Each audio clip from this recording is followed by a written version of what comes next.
On va écouter son histoire en anglais, on va tirer les erreurs et on va corriger ces erreurs tout en travaillant la prononciation à l'américaine. Voilà, donc c'est tout pour aujourd'hui.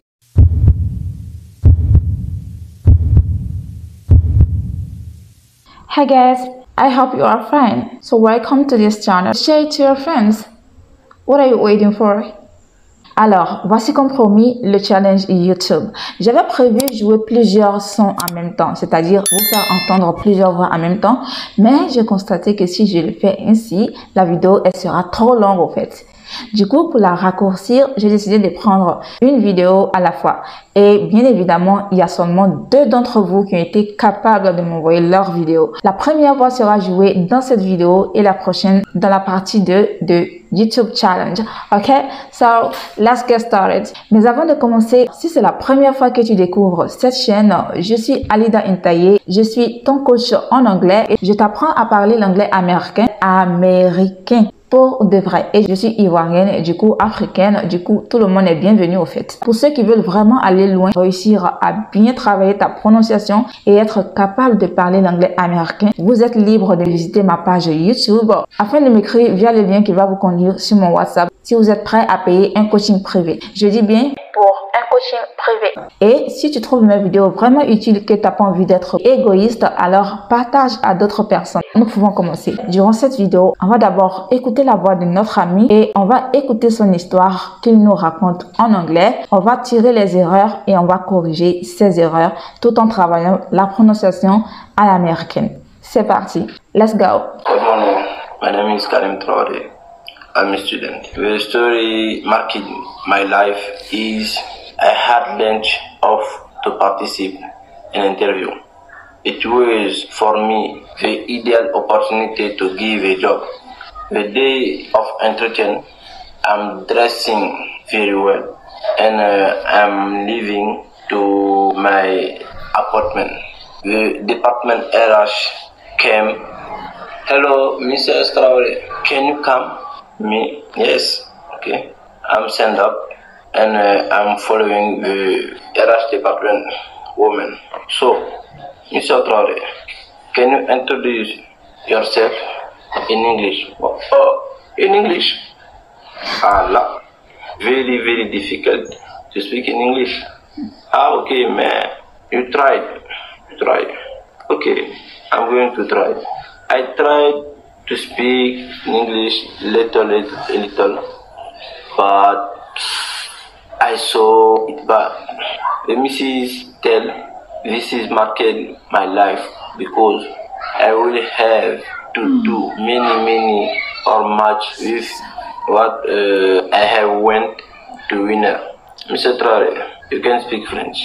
Okay, thank you. So I began to speak, to explain the different dash who attribute me. I explained it's very well, but the problem was I don't speak in English, and until I don't call, this is the department RH, so I understood that I lost the opportunity. So this is market. Okay guys, you just listened to the audio. Pour ceux qui n'ont pas compris, il nous a raconté une histoire disant qu'il a perdu, ou du moins il n'a pas été retenu pour un travail tout simplement parce qu'il ne parlait pas l'anglais. Vous voyez à quel point l'anglais est important. D'abord, merci à vous monsieur Karim Traoré d'avoir été courageux, de montrer votre voix, de faire entendre votre voix à plusieurs personnes, à tous ceux qui regardent cette vidéo en ce moment. Parce que grâce à vous, il y a des gens qui vont apprendre des mots, qui vont apprendre des prononciations. Merci à vous et beaucoup de courage. Et surtout, apprenez des leçons pour aller encore plus devant. D'accord? Là, je vais donner un point de vue, non pas sur ta vidéo, mais un point de vue général aussi. Il faudra que ce soit une leçon pour tous. La plupart du temps, on a la mauvaise habitude d'attendre en fait les situations qui nous obligent avant de parler la langue. S'il est vrai qu'une personne peut rater une opportunité et puis avoir la chance de pouvoir saisir une deuxième opportunité, il est aussi vrai qu'il y a des gens qui ont une seule opportunité de réussir dans la vie. Donc, tu ne vas pas chercher à te comparer aux autres faits. Peut-être que toi, en réalité, tu as une seule opportunité de réussir dans la vie et tu rates cette opportunité-là parce que tu négliges l'anglais. Donc, si tu la rates, tu fais comment? Après, tu as dit quoi? Tu as accusé les sorciers. Hein? Même si tu penses que ça te sera pas utile, il faut quand même t'efforcer. Tu vas apprendre des petits mots. Là, demain, là, s'il y a un entretien, si tu comprends un peu, tu te débrouilles avec. Devant les gens, ils vont dire, OK, il sait parler l'anglais ou bien elle sait parler l'anglais. On te retient. Là, pendant le travail, ce sera très facile. C'est un conseil pour vous, les gars. À présent, on va analyser son histoire, la prononciation, les fautes qu'il a fait et comment les corriger. D'abord, il faut que vous sachiez que j'ai noté les points essentiels sur une petite feuille. Good morning. My name is... Bon, ça, c'est déjà bon. Maintenant, voici l'erreur grave. Il a dit, the story marked my life is. Ici, le verbe marquer, c'est mark, mais il y a id à la fin pour dire que c'est au passé. Donc, il veut dire l'histoire qui a marqué ma vie. D'ailleurs, même, je vais faire une vidéo complète sur le id parce que c'est pas à la fin de tous les mots que le id se lit id. Genre market. Non, ici, c'est pas comme ça on le lit. Je vais vous montrer. Mais je vais déjà faire une vidéo dans laquelle je vais vous expliquer en détail à quel moment utiliser le id. Et d'ailleurs, il faut savoir qu'il y a 3 façons de lire le id qui est ajouté généralement à la fin du verbe pour exprimer le passé. OK? Donc, si tu veux pas rater cette vidéo, comment déjà t'abonner? Tu veux forcément qu'il te le demande. Toi aussi. Et puis, partage à d'autres personnes. Comme ça, ces personnes vont s'attendre aussi. Je vais pas te dire à quel moment je vais publier la vidéo sur le id. C'est à toi de visiter de temps en temps la page, de ne pas oublier d'activer la cloche, comme ça YouTube va te dire quand je vais la poster. Ok? So, let's continue. Donc ici, au lieu de the story marked my life, on va plutôt dire ça. The story that marked my life. That marked my life. His death marked the day that marked him as a... It marks you. C'est bon? Continuons. La deuxième erreur, il a dit to participate. Participer en anglais, c'est participate. Il n'a pas dit participate, il dit participate. En réalité, on va l'utiliser de cette façon. I had to participate in a job interview. I had to participate in a job interview. Interview, mais en anglais, on va dire interview. C'est bon? Donc, la troisième erreur ici, idéal.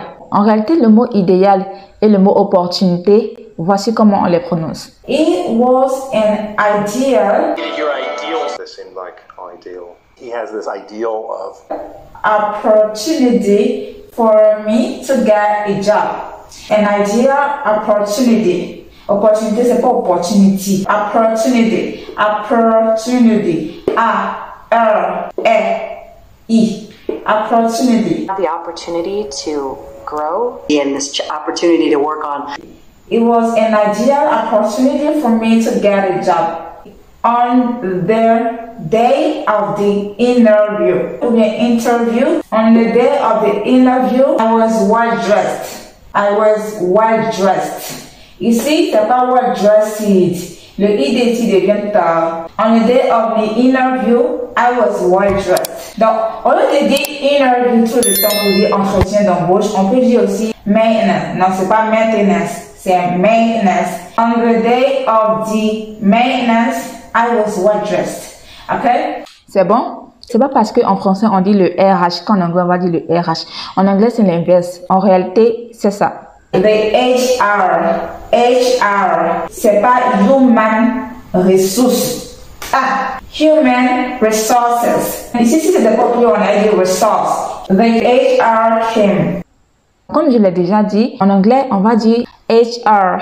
En réalité, c'est l'abréviation de l'expression Human Resources. Quand c'est au pluriel, quand c'est au singulier, Human Resource. Human resource development. Human resources.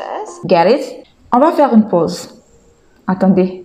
Donc, toi, tu attends que je te dise de prendre un cahier et un stylo pour noter les points essentiels dans ton cahier.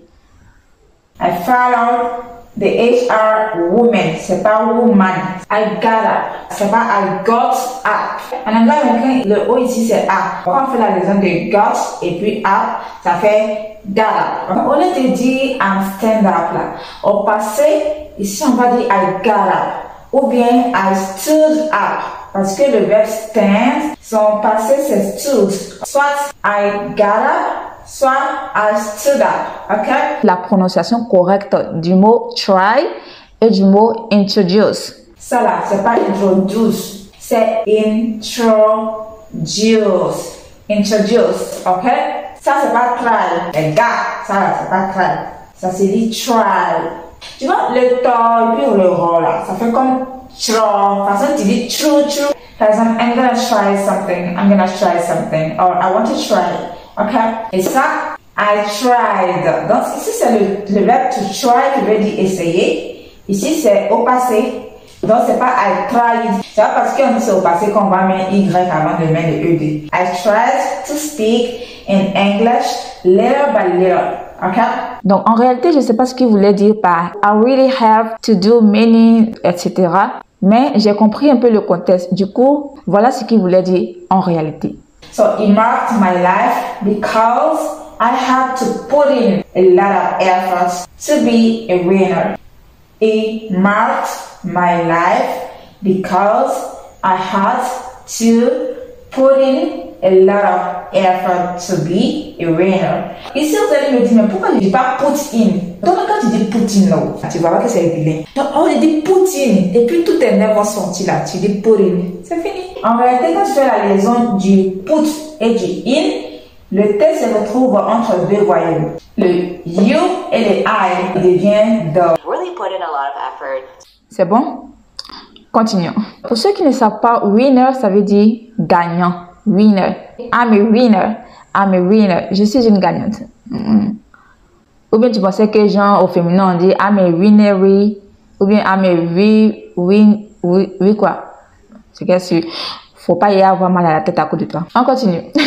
Alors, notre frère a dit I began. Began, c'est le passé de begin qui veut dire commencer. C'est pas dans tous les contextes qu'il est le bienvenu. Donc ici, en réalité, on va utiliser un synonyme de begin. Donc voici le mot exact qu'il fallait employer. Ici, I began to explain the different tasks. Ok, c'est bon. Mais les natifs vont plus utiliser start. Là où le start peut être employé, le begin ne peut pas être toujours employé. Est-ce que tu comprends un peu? Donc ici, on va dire I started to explain the different. Qui t'a dit que tâche en anglais là c'est tâche? Tâche en anglais là c'est task. Donc ici, quand au plus on a mis S. I started to explain the different tasks that had been assigned to me. Ça là, ça me dit que c'est quoi? Assigned aussi. Il faut savoir les gars que le nom, c'est-à-dire le gars et puis le nom qu'il faut nom là. Mais c'est pas en anglais. Ok? C'est même chose comme le verbe reconnaître. En anglais, c'est écrit recognize, mais on le dit recognize. Est-ce que tu vois un peu? Ici, on va le supprimer, on va dire assigned, on va dire assigned. Donc ici, I explain it. On ne dit pas explain it. I explained it very well. Okay. I don't call Mrs. the department RH, so I understood that I lost the opportunity. En réalité, les gars, voici comment est-ce que ça se dit. And since the HR didn't call me back, I realized, ici c'est pas release it, c'est realized. I realized that I lost the job. Ou bien, au lieu de dire I realized that I lost the job, on peut dire aussi I was not retained. J'ai réalisé que je n'ai pas été retenu. So, hope you enjoyed this part of the video. If so, do not forget to drop a comment telling me your feelings about this video, and also you can let me know what you have retained from this video. Okay, let's continue in the other part. On se retrouve la prochaine fois pour le challenge YouTube partie 2. English is calling you, and you're like turning around yourself. Hey, why are you running away?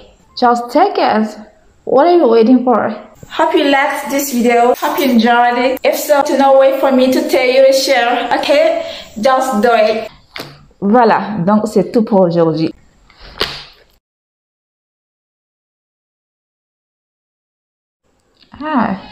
It's dark.